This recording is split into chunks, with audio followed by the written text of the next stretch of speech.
Welcome to Breakthrough Barriers with Damali. I'm your host, Damali Peterman. On this podcast, we view conflict as an opportunity to reach your breakthrough.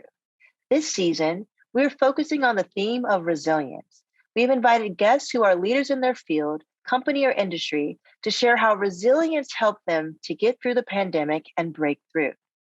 In this episode of Breakthrough Barriers with Damali, we're over the moon to have guest host Robin H. Williams, who is an award-winning educator, curriculum writer, educational consultant, mentor, teacher, and so much more.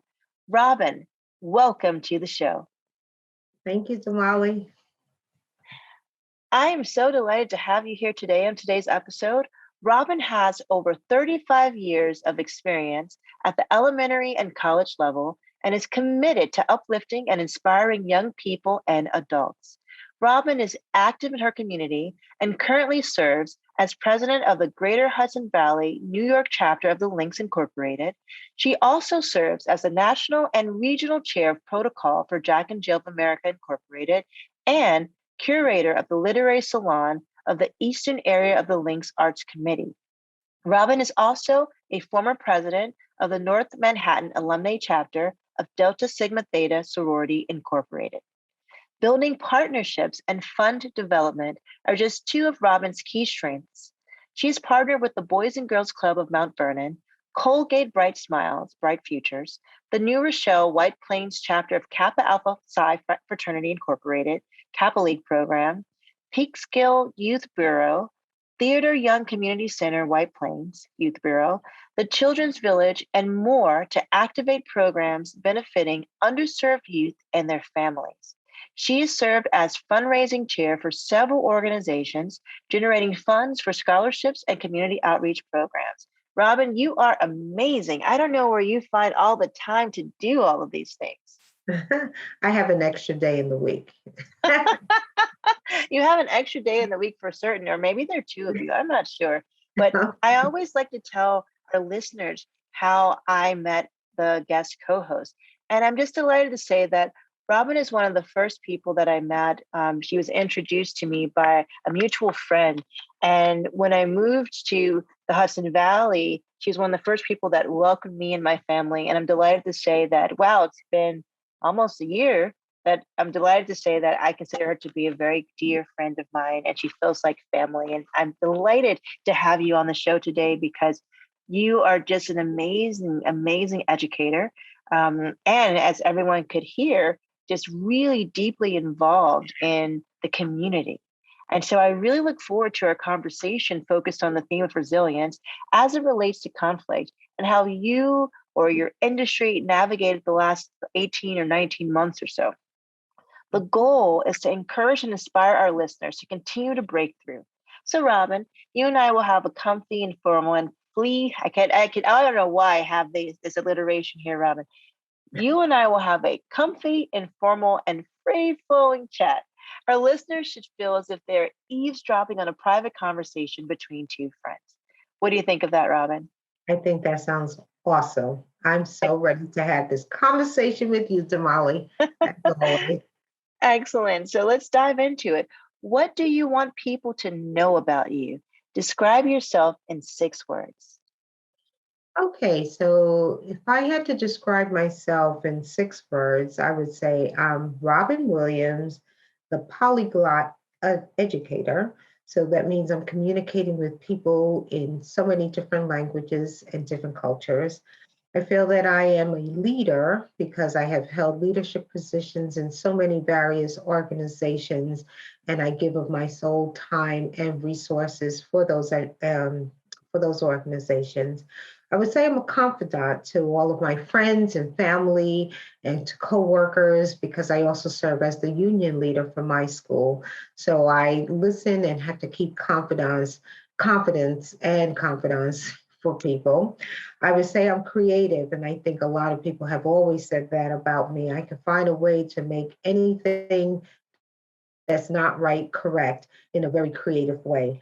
I would say I'm intuitive because you have to be able to think on your feet and pivot in any direction when something is thrown your way. And I would say I'm also very empathetic. I can listen, I can give advice, I can feel your pain, and then I can find ways to help you solve them. So Oh, I love that, Robin. So, from polyglot to creative to being a confidant, to being empathetic. I think you said leader too, and if you didn't, I want to throw that word in because you're certainly a leader in every organization and all throughout the community. And I also love that you started with polyglot because I wanted you to talk a little bit about living in Brazil and speaking five different languages and some of the things that you've been able to do given your ability to communicate across cultures and with different languages. I would say that because my mom was from Brazil and my dad was from Barbados, and he thought it not robbery when we were young girls, my sister and I, to move us to Brazil to learn my mom's culture, her language, her family, and so forth. And we knew early on that I had a knack for languages because I just absorbed it like a sponge. And that never left me as I went through college. I ended up studying at the l'Université d'Avignon in Avignon, France. And I studied abroad with in Italy and in Spain. And then I always wanted to be a translator, but God puts you in different directions. And I ended up being a language teacher when I taught in the Bronx. So I was first hired in the buying office at Saks Fifth Avenue because the buyer said, wow, with all those languages, you could travel. But that was for naught because I never left the office. And I learned soon that assistant buyers do not travel with the buyer, just they go on those trips. But it did not prevent me from using my languages and doing so many wonderful things. And it has really, really come in handy now that we have so many parents of ELL learners, ENL learners, some people may call them ESL learners, and it's very important because you need to have that comfort zone when you are a teacher working with someone's child. And it always makes them feel comfortable when they are able to communicate with the teacher in their native language. Absolutely. And then I love that you also said, Robin, that you are well traveled, you spent some time living in Brazil and also studying in France and Italy, among other places. And you and I have that in common being polyglots. And we also have something else in common. Well, something that we don't have in common is you have an amazing singing voice and you're a phenomenal singer. But within the music department, you and I also have in common the fact that we're both percussionists playing the snare drums back in the day, right? Bang, bang, boom, boom. so, Absolutely. so, Robin, tell us a little bit more about your industry, where you're located, your description, and how did you get into this field? Because you have so many talents. And so, how did you get into this field, and why are you in this field? I would say that anyone who goes into an education, they're more interested in the intrinsic reward. We know that we're touching a life today that's going to make a difference tomorrow. So when I'm working with students and I'm looking, because I teach little 10-year-olds, I feel that I am pouring into them a vessel where they're going to absorb, and then later in life, they are going to be things that they can come back and tell me how much of an imprint or impact that I had in their life. I always think of myself as planting seeds to a tree that will blossom later and give shade to so many different people because I had a hand in that. And I have been known as a master teacher in my school district. And I have sat on so many different committees. I've been in the new district for 27 years, but I've been teaching overall for 36 years. I can't believe the time is just catching up on me like that. But I have mentored new teachers, I trained them, and I was able to train someone virtually, and they ended up getting a job in my school. And the principal attributes my training of her, teaching her how to teach in a virtual environment, and then having her become this hybrid, virtual, in-person teacher. So she felt she was well-rounded by the time she was done under my tutelage. And so I just love what I do, and I'm still loving it after all these years. And every year just brings something different. And I like to say that once you were able to pivot in what we had to learn how to do, it made us all realize that we are lifelong learners and that we always have to be prepared for the next thing. And that's how I look at myself as a teacher, educator, master teacher, and so forth.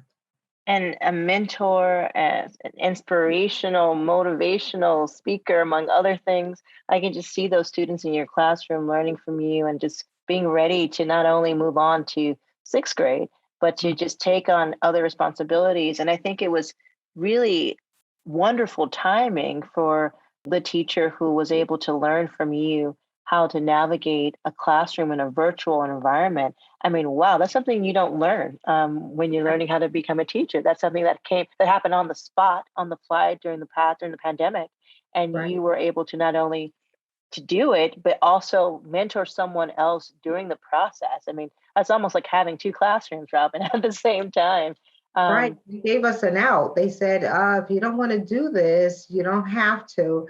And I said to her, I'm willing to do it if you are. And everybody marveled because she said she was the only one in her graduate class that had a teacher who was still a cooperative teacher. That's what they call us, willing to work with her during the pandemic. Because it was easier to say, never mind, we're going to forego this. But we said, let's go ahead and forge ahead. And I think it showed her stick with itness and my willingness to help her do that. So, Absolutely. I mean, I think that it also shows everyone who's listening to this podcast right now just the type of person that you are, where there was an easy path and there was a path that took, more work and dedication, and you were willing to take that path. So, a lot has happened, I mean, over the last 18 to 20 months. And I'm curious to know what your single biggest challenge in working in education or any of the amazing things that you're involved in, what has been that single biggest challenge for you? I would say that it was keeping students engaged and productive during the pandemic was a major challenge. Not all the students were able to thrive easily, but you had to make sure that they had check ins so that they were able to fill out a mood meter to let you know virtually how they were doing. I think some students thrive because you're a person who just like wants to keep to yourself, Like an introvert? an introvert, right? If you're an introvert, this was your moment, right? They like being at home and so forth. But some kids need that connectivity. So I found unique ways with our breakout rooms, using jam boards and so forth to make everybody feel that we were all connected in this world, even if we did scavenger hunts on the computer and so forth. But I know that it was taxing, not just on the students, but on the parents and parents working at home, trying to keep a roof over their head, trying to keep their sanity, but still trying to make sure their child was getting online, doing the work, submitting the work, because there was accountability. And I had to prepare students for the next level. I always say it's not just the next grade, it's the next experience because they leave and go off to middle school. So I thought that that was a challenge. And for someone who's always learning something new, I had to learn a lot of new things, but I was able to make sure that all the work that I used to do that may have been hard copies, how I was able to convert them into digital assessments and so forth using Cami. So then you had to be proficient with Cami. Then sometimes if you are a teacher in a classroom where you had kids come up to the board to write things on the board, you didn't have that, but you could use a Jamboard. And it had to be seamless. It had to continue. It couldn't halt. Nothing stopped. Nothing was taken off of the plate. And that was a challenge, but we made it happen. So. I'm so happy to hear that, Robin, especially how you navigated this sort of unknown territory of educating 10-year-olds in a virtual environment and how you work through that challenge by figuring out how to do those things digitally. And, as a parent of two small kids, I think that everyone's kind of focusing on what we were experiencing, and also recognizing, at least in my opinion and in my position, the amazing amount of work that the teachers were doing. Because if you have your curriculum set, you're ready to deliver it. And you mentioned that, you've been teaching for 36 years. So you are a pro, you're a master teacher.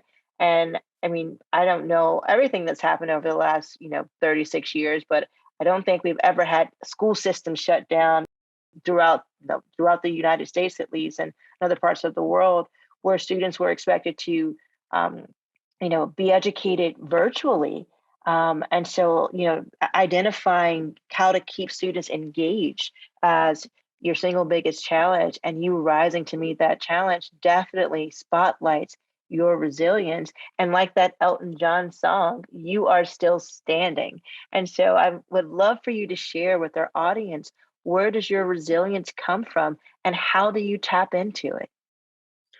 I always say that it comes from the Lord. My strength cometh from the Lord. When things go awry, as they sometimes do, I pray, I meditate, I read, and I listen to my gospel music. It always builds up my resistance, my resilience, and then it helps me propel forward. And it lets me know that I can do this no matter what it is. And I told my students that at our moving up ceremony at the end of the year, in when they become 50, 60 years old and they are grandparents, their kids are going to say, "You were in school during the pandemic? Like, how did you do that? Like, did you learn? Were you able to communicate?" And I said, "And you will be the examples, you are the exemplars of how nothing stopped. The learning continued. The students were able to communicate with their teacher, with their peers. You were able to turn in. You didn't, it wasn't like I could not take a test. You had to take your test. My teacher did reading logs with me. I was still able to do one-on-one with my teacher all through this virtual world. And I always explain to them that this is the best generation for this to have happened, because the kids were more advanced than some of the teachers. Like, there were times when I was like, "Oh, how do I make this happen?" And they were like, "Oh, Mrs. Williams, all you have to do, if you click on this and input that, then this happens." I'm like, "See, you're teaching me." We were learning together, and there were so many new things. I feel like last year was my greatest growth as a teacher, because I had to learn how to do things, because not doing it was not an option. So I think I get my strength from others. I get my strength from my children, from my family, from my students, but it all comes from the Lord. That's phenomenal. And it shows in the work that you do, and just listening to you to hear how passionate you are about teaching, and even hearing how there are moments, even throughout the pandemic, where you were learning from your students as you navigated this together.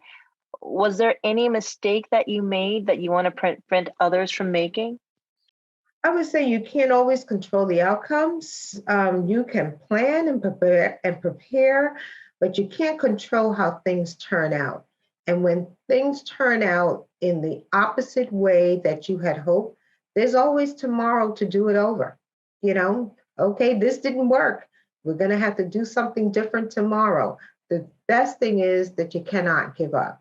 You can't say, "I can't," because there's always another side, and there's always another day, and there's always a do-over, and it's not the end of the world. And I think my students were like, "Okay, I didn't do so great with that today, but tomorrow it will be better." And I think if we all continue to believe that, I have to believe that myself, because things can go awry, as You they know, do. I love that you said that, Robin, because this philosophy about, okay, sometimes things go awry and then trying again or trying the next day is something that is a life skill for not only your students, but for those listening in today, because it's sometimes easy to sort of fixate on something that has already happened in the past that you can't do anything about, but you can do something about what's coming up. And so I like that you said that you may not, you can focus on what you are doing or what you can do, but you can't control the outcomes. And I wanted to make sure I said that again for our listeners, because I think that's just a powerful concept to think about.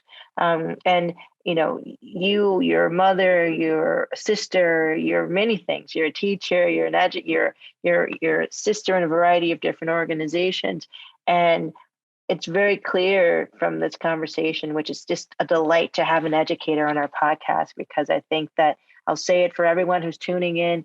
I just want to recognize the amazing amount of work you've done during the past 18, 20 months and over the term that your tenure as an educator for the last 36 years, because I always think that teachers should be the highest paid in our country because the work that you do. And if anyone had any doubts about it, if they had to be home virtually with children trying to navigate it, it's not something that everyone can do, especially at the level that you're doing it. And so I just want to commend you and thank you for the amazing work that you've done and that you continue to do to ensure that our children are our future, to borrow from a famous song. And I want to end with this quote from it's not from my mom, but my mom used to always say to us, each one teach one. And so I would love to end with asking you to suggest a book, song, course, program, or something for our listeners. Well, just remember that children are 50% of our past, but 100% of our future. And I want us to remember to be a movement, not a monument. Don't just sit idle and have others look at you. Be a movement so that others will follow you. No matter who your audience is, be someone others can emulate and admire. And if you could do that for children, then our future is pretty safe in their hands. So What stay resilient. What wonderful parting words, Robin. I really appreciate you sharing that and also ending with stay resilient. I would like to thank you for joining us today, Robin. Oh, thank you. Damali, thank you so much for having me. And I know that you have a lot of people in the corporate world, but it is so nice to be able to have an educator speak and understand that we are creating the future corporate people. So the foundation has to be strong so that you can build on there. It all starts with the building blocks. It absolutely does. And I think that this is, I mean, having you on the show and having everyone to kind of hear about your journey and your path and your devotion to our children is just, again, such an inspiration. And so I just, again, thank you so much for being here today. I want to thank our audience for tuning in. I'm your host, Damali Peterman, and this is Breakthrough Barriers with Damali. Continue to break through and have a wonderful day. Please follow us on Twitter, Facebook, Instagram, and LinkedIn at Breakthrough ADR. That's the @ BREAKTHROUGH, capital A, capital D, capital R. I'm your host, Damali Peterman, and this is Breakthrough Barriers with Damali. Although I am a lawyer, mediator, and an educator, and many of my co-hosts will represent various professions, we want to be clear that we are not providing legal advice, counseling, or suggestions. Our goal is to provide a roadmap for conflict resolution to generate future conflict resolvers. Continue to break through and have a wonderful day.